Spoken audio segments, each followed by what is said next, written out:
নমস্কার, আমি মৌসুমি। কেমন আছেন আপনারা সবাই? আশা করি সবাই খুব ভালো আছেন এবং সুস্থ আছেন। যে যেখান থেকে আমার ভিডিওটা দেখছেন, বড়দেরকে প্রণাম আর ছোটোদেরকে অনেক ভালোবাসা জানিয়ে আমি আমার আজকের ভিডিও শুরু করছি। আজকের দিনটা হচ্ছে ৩রা আষাঢ়, আর দীর্ঘ একটা বছর আমরা অপেক্ষা করে থাকি এই 3টে দিনের জন্য। আমাদের এই বকুলতলা মন্দিরে মহোৎসব অনুষ্ঠান, 2 দিন শ্রীকৃষ্ণের নাম কীর্তন, তারপর তৃতীয় দিনের দিন হয় মালসাভোগ অনুষ্ঠান। সেই নাম কীর্তন অনুষ্ঠানের কিছু দৃশ্য আপনাদের সামনে একটু তুলে ধরার চেষ্টা করছি। আজ হচ্ছে মালসাভোগ, আজ ৪ঠা আষাঢ়, আর এই দিনই প্রত্যেক বছর হয় আমাদের এখানে এই মালসাভোগ অনুষ্ঠান। আর এই মালসাভোগ অনুষ্ঠান মানেই আমাদের এই পলাশিপাড়াবাসীর কাছে একটা ইমোশন। আর এই দিনটার জন্য আমরা সব পলাশিপাড়াবাসী অপেক্ষা করে থাকি। শুধু পলাশিপাড়া বলেই না, আশেপাশের সমস্ত গ্রাম থেকে আমাদের এই মালসাভোগ অনুষ্ঠানে অনেক মানুষ অংশগ্রহণ করে।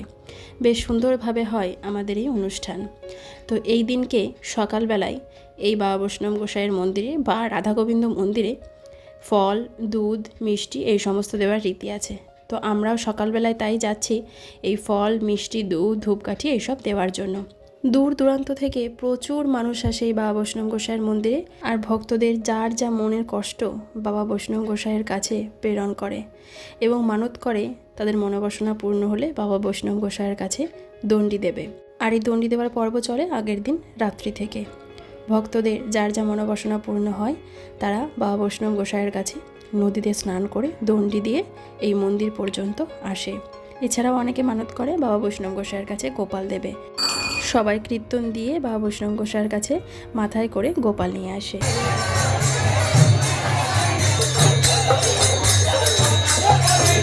এখানে বাবা বৈষ্ণব গোসাই বলতে শ্রী চৈতন্য মহাপ্রভুকে বলা হয়েছে। এখানে এই মহাপ্রভু মন্দির আর তার সঙ্গে সঙ্গে আছে রাধা গোবিন্দ মন্দির, আর সেই মন্দিরকে ঘিরেই অনুষ্ঠিত হয় প্রত্যেক বছর এই মালসাভোগ অনুষ্ঠান। দুপুরবেলায় মহাপ্রভুর মালসাভোগ কীর্তন শেষ হওয়ার পর বিকেলবেলায় ভক্তদেরকে সেই মালসাভোগ প্রসাদ দেওয়া হয় এবং খিচুড়ি প্রসাদ দেওয়া হয়। আর এই দেখুন তারই ব্যবস্থাপনা চলছে এখানে। আর প্রচুর খিচুড়ি রান্না করা হয় আর ভক্তদের মাঝে সেই খিচুড়ি প্রসাদ দেওয়া হয়। এই জায়গায় খিচুড়িগুলো রান্না করা হয় আর এই হাঁড়িতে করে খিচুড়িগুলো নিয়ে যাওয়া হয় অন্যত্র।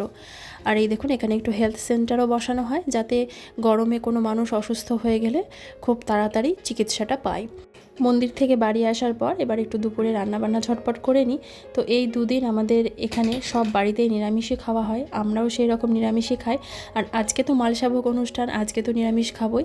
আর এই দেখুন আমার ফ্রিজে একটু ছিল পনির আর পোস্ত বাটা, তো সেটা দিয়ে আজকে একটু পনিরের তরকারি করব আর এই একটু ঢ্যাঁড়স আলু দিয়ে তরকারি করব। এই খুব অল্পই সামান্যই রান্না করব, শুধু দুপুরকার মতো, কারণ রাত্রেবেলায় আমরা সবাই খিচুড়ি প্রসাদ খাবো। আর আমার মেয়ে এই কাজটা করতে ভীষণ ভালোবাসে, এই যে পনির কাটা। তো পনির দেখলেই সবসময় ও বলে আমি পনিরটা কাটবো, তাই ও পনিরটা নিয়ে কাটতে বসেছে আর আমি এদিকে টুকটুক করে রান্নাটা করে নিচ্ছি। আর এই পনিরের তরকারি কালকেও বানিয়েছিলাম, আমার অর্ধেকটা রেখে দিয়েছিলাম, আজকে বানিয়ে নিচ্ছি। আর এই মালসাভোগ অনুষ্ঠানে আমাদের এখানে প্রত্যেকটা বাড়িতে আত্মীয় স্বজন আসে এই মালসাভোগের অনুষ্ঠান দেখার জন্য। তো এবার আর আমাদের বাড়িতে কেউ সেরকম আসেনি, অন্যবার আসেন আমার মাসি শাশুড়িরা, এবার আর কেউ আসেনি। টুকটুক করে দেখুন মেয়েটা আমার পনিরটা কি সুন্দর কেটেও দিয়েছে, আর সে নাকি আবার রান্নাও করবে। আর আমার মেয়েটার জানেন তো রান্না করাতে ভীষণ উৎসাহ, মাঝে মাঝে নিজে নিজে যে কোনো স্ন্যাক্স আইটেম বানাই। তবে আমিও থাকি, আমি একা ওকে কোনো সময়ই ছাড়ি না, কারণ আমার মেয়েটাও ভীষণ ছটপটে। আমার ছেলেটার সঙ্গে সঙ্গে আমার মেয়েটাও ভীষণ ছটপটে। তবে এক এক সময় ভীষণ রাগও হয়, রাগ করে তখন বলি তোকে পড়াশুনো করতে হবে না, তুই শুধু রান্নাবান্নাই কর। তো যাই হোক, সময় সময় ভালোও লাগে, আবার সময় সময় একটু রাগও হয়।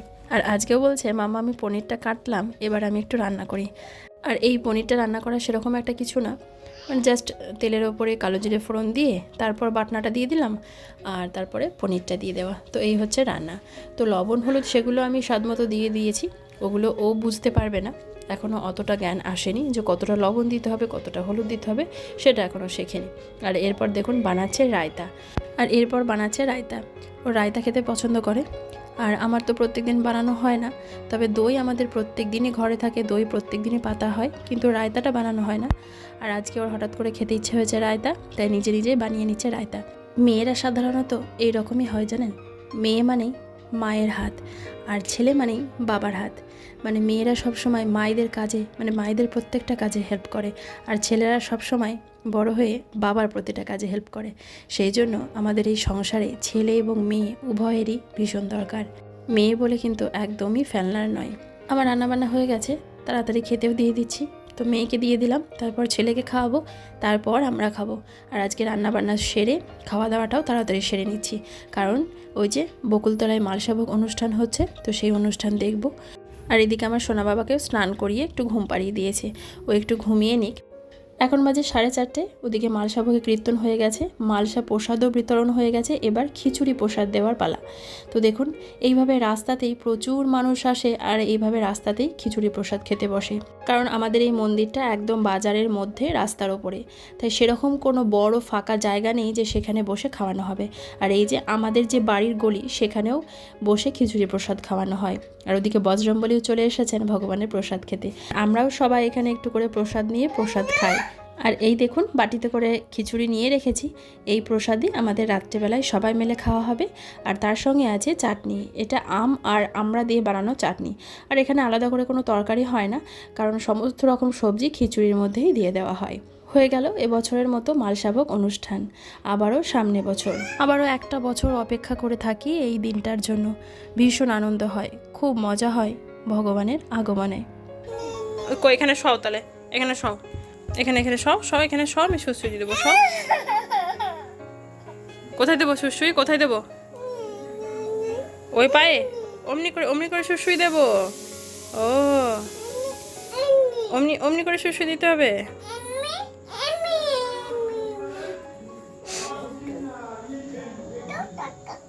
কি দেবো গো, কি দেবো তোমার গায়ে, কি দেবো?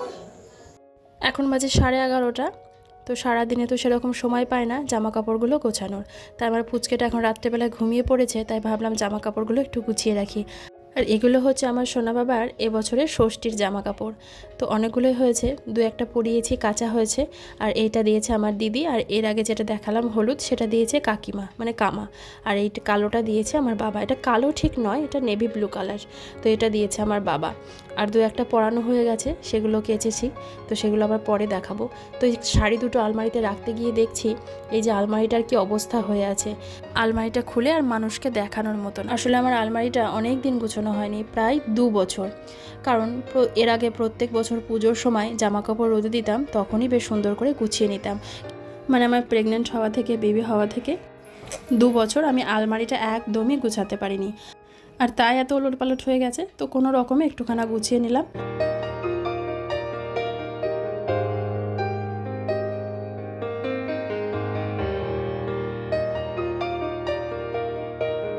পরের দিন সকালেই খবর পেলাম আমার সোনা বাবার ভ্যাকসিন হবে। হেলথ সেন্টার থেকে দিদি ফোন করলো, আজকে এখনই আসতে হবে ভ্যাকসিন দেওয়ার জন্য। আমার সোনা বাবার 1.5 বছরের ভ্যাকসিন হবে। তো হাসি হাসি মুখটা আবার কান্নায় পরিণত হবে।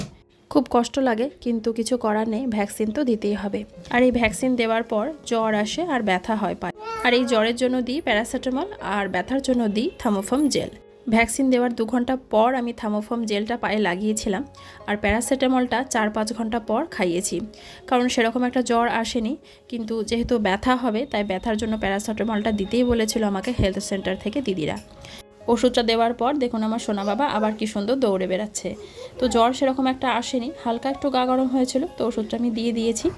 আর এই যে তারপর আবার দৌড়াদৌড়ি করছে।